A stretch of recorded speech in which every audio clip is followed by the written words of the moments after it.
नमस्कार, ABC channel में आपका स्वागत है। मैं हूं सचिन श्रीवास्तव और आप मेरे साथ देखेंगे आजमगढ़ से जुड़ी खबरें। खबर के प्रायोजक हैं दुनिया का मशहूर रेस्टोरेंट मोती महल, अब आपके शहर आजमगढ़ में। सेंट्रल बैंक के नीचे पुरानी सब्जी मंडी आजमगढ़। रामेश्वर प्रसाद ज्वेलर्स, प्रथम तल, Jalans mega shopping mall Azamgarh और वुडन टच भवरनाथ आजमगढ़। मंगलवार को जिलाधिकारी राजेश कुमार व पुलिस अधीक्षक सुधीर कुमार सिंह द्वारा जनपद में दुर्गा प्रतिमाओं के विसर्जन स्थल सिधारी एवं मोटी घाट का निरीक्षण किया गया।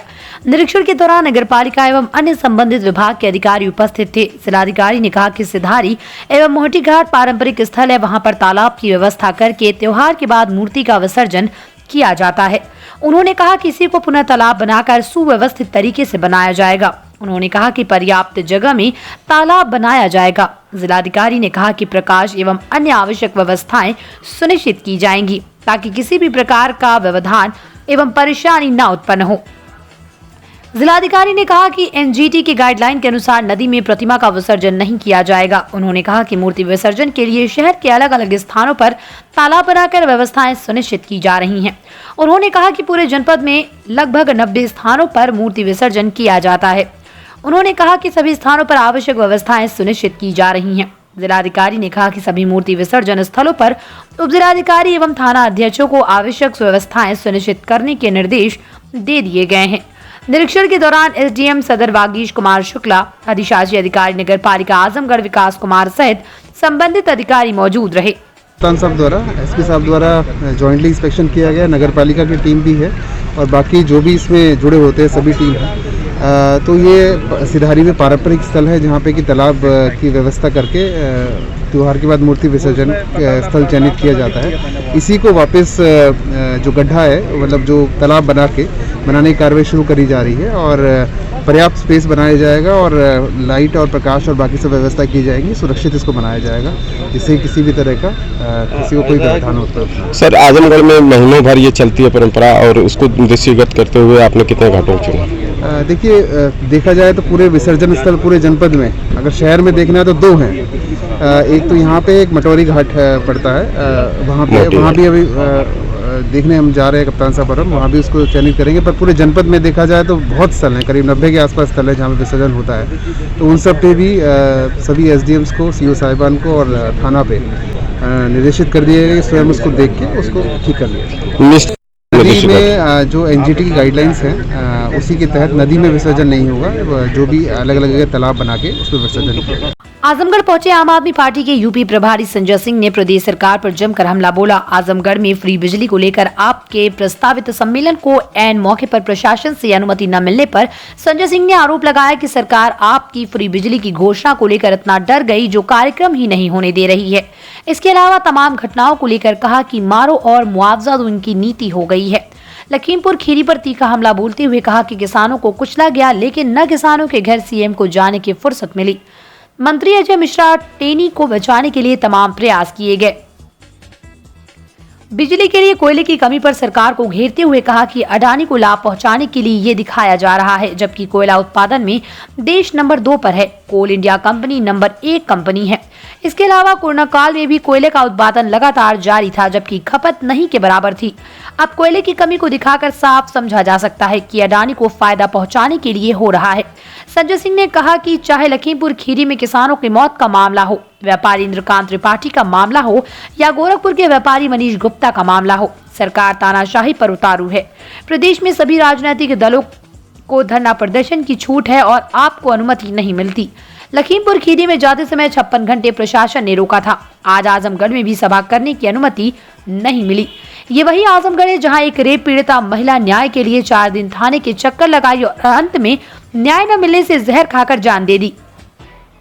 बिजली के संकट को लेकर प्रदेश की जनता परेशान है। आप सांसद संजय सिंह ने कहा कि प्रदेश की सभी 403 विधानसभा सीटों पर आम आदमी पार्टी चुनाव लड़ेगी। इसके साथ ही विधानसभा के चुनाव में आप पार्टी किसी भी दल से समझौता नहीं करेगी।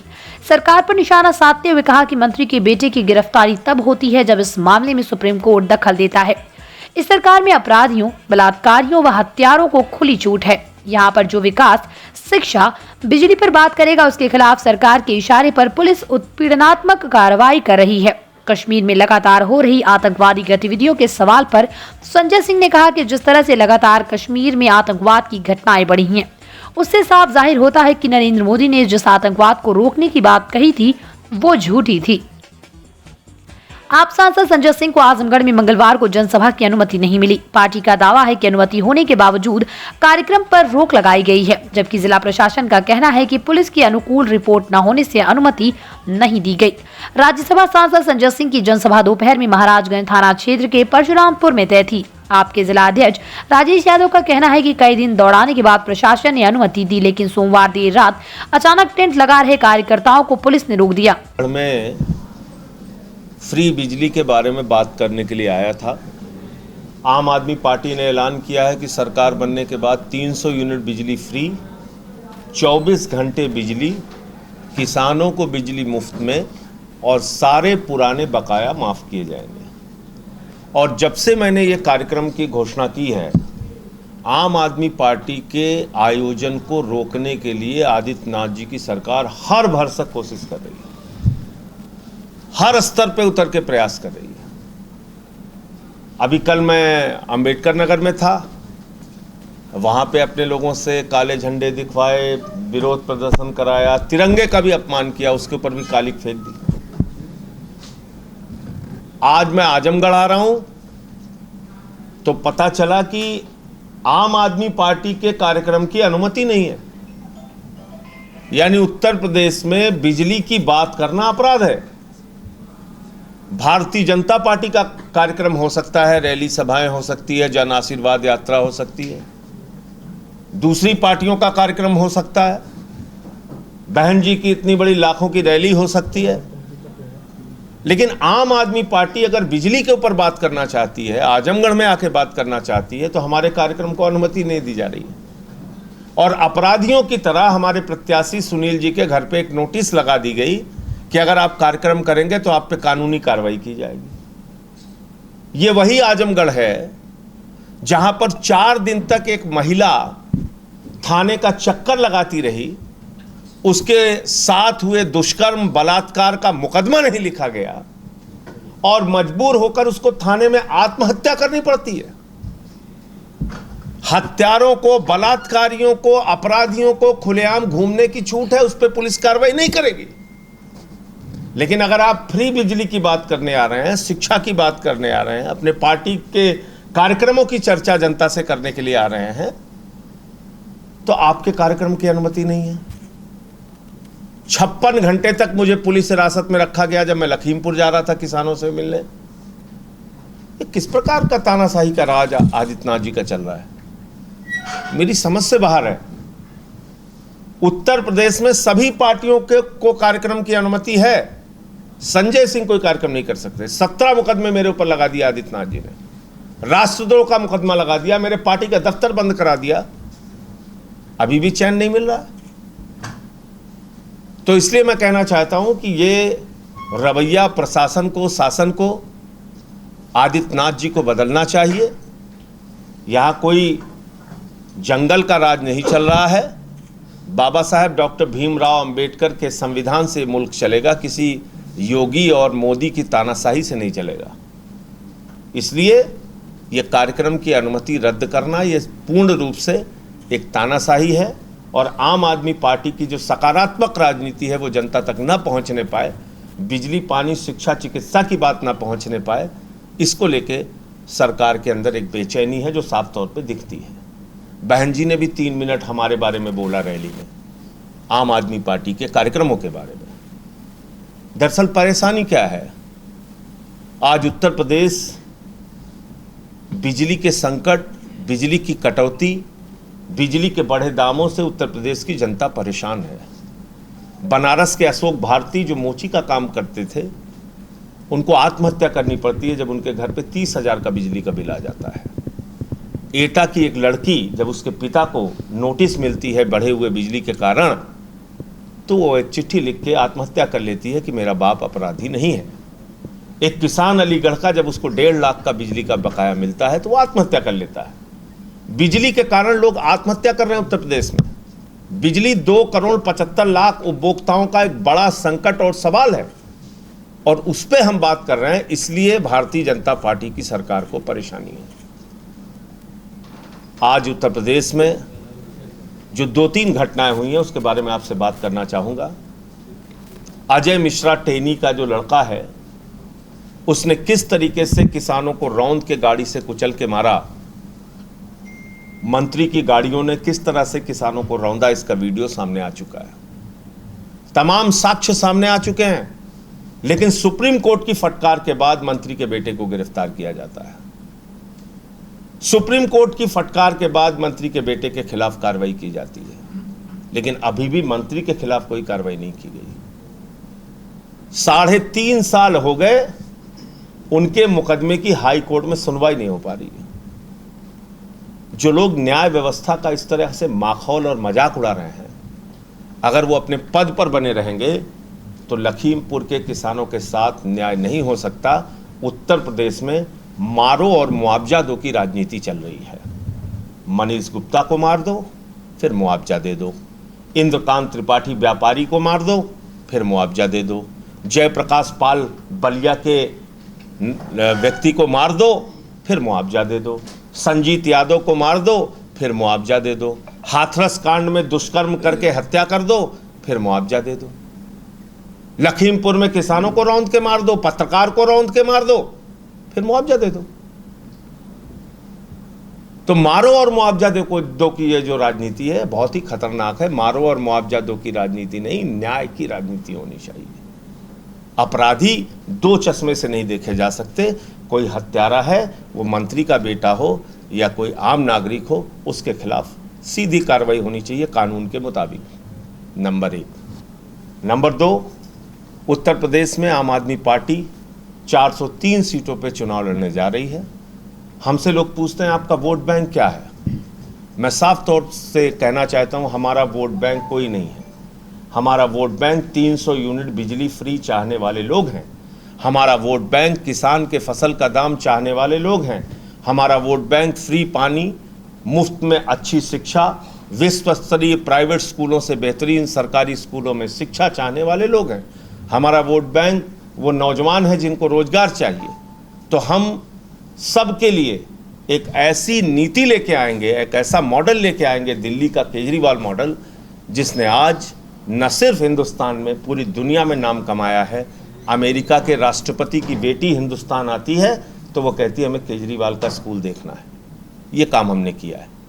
उत्तर प्रदेश में लोग हमसे सवाल करते हैं, दिल्ली का बजट 2 करोड़ का है, दिल्ली की आबादी 2 करोड़ की है, उत्तर प्रदेश की आबादी 24 करोड़ की है, वहाँ सारे कार्यक्रम लागू करना आसान था, यहाँ सारे कार्यक्रम लागू करना मुश्किल है। दिल्ली का बजट 60,000 करोड़ है, उत्तर प्रदेश का बजट 5.5 लाख करोड़ रुपए है। खजाने में पैसे की कमी नहीं है, सरकार की नीयत में कमी है।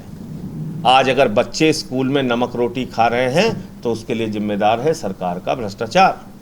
अगर आज कोरोना की महामारी में ऑक्सीजन दवाएं नसीब नहीं हो रही हैं तो उसके लिए जिम्मेदार है सरकार का भ्रष्टाचार। अगर आज जल जीवन मिशन में हजारों करोड़ का घोटाला हो रहा है तो उसके लिए जिम्मेदार है सरकार का भ्रष्टाचार। इसका मतलब आदित्यनाथ जी के सरकार के खजाने में पैसे की कमी नहीं है, नीयत की कमी है। तो एक अच्छी नीयत की सरकार उत्तर प्रदेश की जनता चुने। और मैं उत्तर प्रदेश की जनता से अपील करता हूं कि इस बार विकास का वोट बैंक बनाइए, शिक्षा का वोट बैंक बनाइए, फ्री इलाज का वोट बैंक बनाइए, फ्री पानी का वोट बैंक बनाइए, अच्छी सड़कों का वोट बैंक बनाइए, फ्री बिजली का वोट बैंक बनाइए, विकास का वोट बैंक, उन्नति का वोट बैंक। जो मुख्य मुद्दा आपका है बिजली का, उस बिजली में आज यूपी गवर्नमेंट के पास या केंद्र सरकार के पास कोयले की ही कमी हो गई है। वो लगा, मैं माइनिंग इंजीनियर हूँ, आपको अपना परिचय दे देता हूँ। मैं आपको एक एक चीज बता दे रहा हूँ, समझ लीजिए। 2 मिनट शर्मा जी पोस्ट करते हैं, 1 मिनट में समझिए, 1 मिनट में समझिए सर, मैं बता रहा हूँ आपको। हम लोग जब काम करते थे शिफ्ट में, जिस शिफ्ट में प्रोडक्शन कम हो जाता था उस पे अधिकारियों की क्लास हो जाती थी। शिफ्ट की बात कर रहा हूं, माइंस की बात और पूरे कंपनी की बात तो छोड़ दीजिए। भारत दुनिया का दूसरे नंबर का कोल उत्पादन करने वाला देश है, नंबर 1। भारत की कंपनी कोल इंडिया दुनिया में सबसे बड़ी कोल उत्पादन कंपनी है, नंबर 2। और कोरोना की महामारी में जब इंडस्ट्रीज बंद थी तब भी कोयले का प्रोडक्शन हो रहा था, कोयले का इस्तेमाल नहीं हो रहा था। और इस बार भी कोयले के उत्पादन में किसी प्रकार की कोई कमी नहीं आई है। कोयला कोई घर की सुई नहीं है जो खोजने से नहीं मिल रहा है। छत्तीसगढ़ में कोयला है, मध्य प्रदेश में कोयला है, उत्तर प्रदेश के सिंगरौली में कोयला है, झारखंड में कोयला है, बिहार में कोयला है, बंगाल में कोयला है, महाराष्ट्र में कोयला है। कोयले की इतनी खदानें हैं पूरे देश में।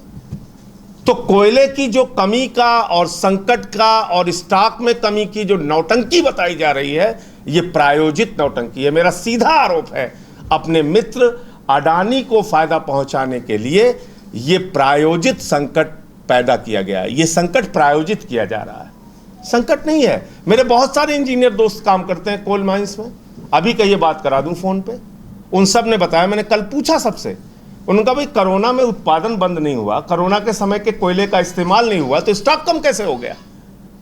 और जब स्टॉक कम हो रहा था तो आप सो रहे थे, आपको पता नहीं चला। जब 25 दिन का स्टॉक बिजली के लिए रखना होता है, आपको कुछ पता नहीं चला, आप सो रहे थे। तो कोयले का उत्पादन भी बढ़ा है, कोयला इस्तेमाल भी नहीं हुआ, इंडस्ट्रीज बंद थी जब कोरोना काल था, प्रोडक्शन हुआ। और हिंदुस्तान दुनिया का कोयला उत्पादन के मामले में नंबर 2 देश और कोल इंडिया नंबर 1 कंपनी पूरे दुनिया की। अब बताओ, इस देश में कोयले के संकट है।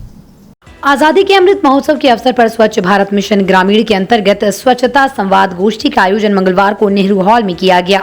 मुख्य अतिथि खेल युवा कल्याण एवं पंचायती राज के राज्य मंत्री उपेंद्र तिवारी ने कहा कि महात्मा गांधी के स्वच्छ भारत स्वस्थ भारत की कल्पना को साकार करने के लिए साफ सफाई पर विशेष ध्यान दें।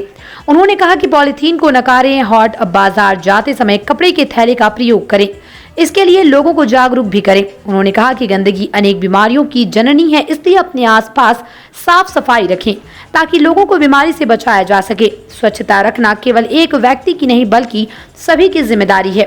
गांव में बने शौचालय का उपयोग करें, खुले में शौच ना जाएं। मुख्य विकास अधिकारी आनंद शुक्ला ने आजादी के 75 वर्ष पूरा होने के उपलक्ष्य में भारतवर्ष के प्रदेश में स्वच्छता के किए जा रहे कार्यक्रमों पर प्रकाश डाला। खेल युवा कल्याण और पंचायती राज विभाग के राज्य मंत्री स्वतंत्र प्रभार उपेंद्र तिवारी ने कहा कि 2 अक्टूबर को देश को पॉलिथीन मुक्त बनाने का निर्णय लिया गया है, इसमें सभी सहयोग करें। यह अभियान 31 अक्टूबर तक चलेगा। जन सहभागिता से ही इसे पूरा किया जा सकता है। के 75वें वर्ष के अवसर पे माननीय प्रधानमंत्री जी और माननीय मुख्यमंत्री जी द्वारा पूरे उत्तर प्रदेश और देश के अंदर यह अमृत महोत्सव के रूप में मनाया जा रहा है, जिसमें सरकार द्वारा विभिन्न तरीके के कार्यक्रमों का आयोजन पूरे उत्तर प्रदेश और देश के कोने कोने में केंद्र सरकार से लेकर के राज्य सरकार जितनी जन कल्याणकारी योजनाएं हैं उनको पहुंचाने में, उत्तर प्रदेश और हिंदुस्तान के गांव, गरीब, किसान, मजदूर, मजलूम और देश की माताओं, बहनों और नौजवानों के सेवा करने में, और उसी परिप्रेक्ष्य में एक कार्यक्रम स्वच्छता अभियान का जो महात्मा गांधी जी की जन्म दिवस 2 अक्टूबर को था, तो 1 अक्टूबर से लेकर के 31 अक्टूबर यानी सरदार वल्लभ भाई पटेल के जन्म दिवस के अवसर पे सरकार ने यह अभियान लिया है कि 1 अक्टूबर से लेकर 31 अक्टूबर के बीच जितने हमारे सरकारी प्रतिष्ठान हैं यानी सरकारी विभाग हैं, जितने सामाजिक संगठन हैं, जितने भी राजनीतिक दल हैं, उन सबसे आह्वान है देश के प्रधानमंत्री जी और मुख्यमंत्री जी का, हम सबका, कि आज़ादी के 75वें साल पे अमृत महोत्सव के अवसर पे पूरे देश से single use plastic 75 lakh KG plastic collect करना है और उसको रिसाइकलिंग करके राष्ट्र निर्माण के उसमें लगाना है। उसी परिप्रेक्ष्य में आज स्वच्छता अभियान का आज 12वां दिन है, लगभग जिला ये 18वां 19वां होगा। उसी परिप्रेक्ष्य में आज हम सब लोग यहाँ पे आए हुए हैं। आज इस स्वच्छता संवाद का कार्यक्रम आजमगढ़ की धरती पे है और इसलिए हम सब आए हुए हैं। दुनिया का नामचीन मोती महल रेस्टोरेंट अब आपके शहर आजमगढ़ में यूएसए, लंदन, बहरीन, यूएई सहित देश विदेश में 100 outlet veg, non veg, Indian, Chinese और थाईलैंड के लजीज व्यंजन के साथ ही मोती महल की मशहूर तंदूरी चिकन उपलब्ध। वैलिड पार्किंग की विशेष व्यवस्था। आपको वेज है पसंद या आप नॉन वेज के शौकीन हैं, दोनों जरूरतों को पूरा करेगा Moti Mahal restaurant. Central bank के नीचे चौक रोड, पुरानी सब्जी मंडी, आजमगढ़। जनपद के 80 वर्ष पुराने रघुनंदन प्रसाद रामेश्वर प्रसाद ज्वेलर्स, आसिफगंज, पुरानी कोतवाली आजमगढ़ की नई ब्रांच रामेश्वर प्रसाद ज्वेलर्स, प्रथम तल Jalans mega shopping mall, Sidhari Azamgarh. हमारे यहाँ सोने, चांदी एवं हीरे की पूर्णतः हॉलमार्क ज्वेलरी 100% वापसी पर उपलब्ध। आसान किश्तों पर हॉलमार्क ज्वेलरी उचित मूल्य पर प्राप्त करें। ज्वेलरी की शुद्धता मापने के लिए फ्री कैरोमीटर की व्यवस्था। शादी विवाह की करनी हो तैयारी या त्योहारों की हो खरीदारी, आपके भरोसे पर हमेशा खरा उतरेगा रामेश्वर प्रसाद ज्वेलर्स, प्रथम तल Jalans mega shopping mall, Sidhari Azamgarh. Wooden touch Bhanwarnath Azamgarh, a complete hardware store. हमारे यहाँ branded plywood, flush door, designer door, PVC door, formica, fancy hardware, kitchen की चिमनी एवं मॉड्यूलर किचन की एक्सक्लूसिव रेंज उपलब्ध। अपने आशियाने में लगाइए 4 चांद, पहुंचिए वुडन टच भंवरनाथ आजमगढ़।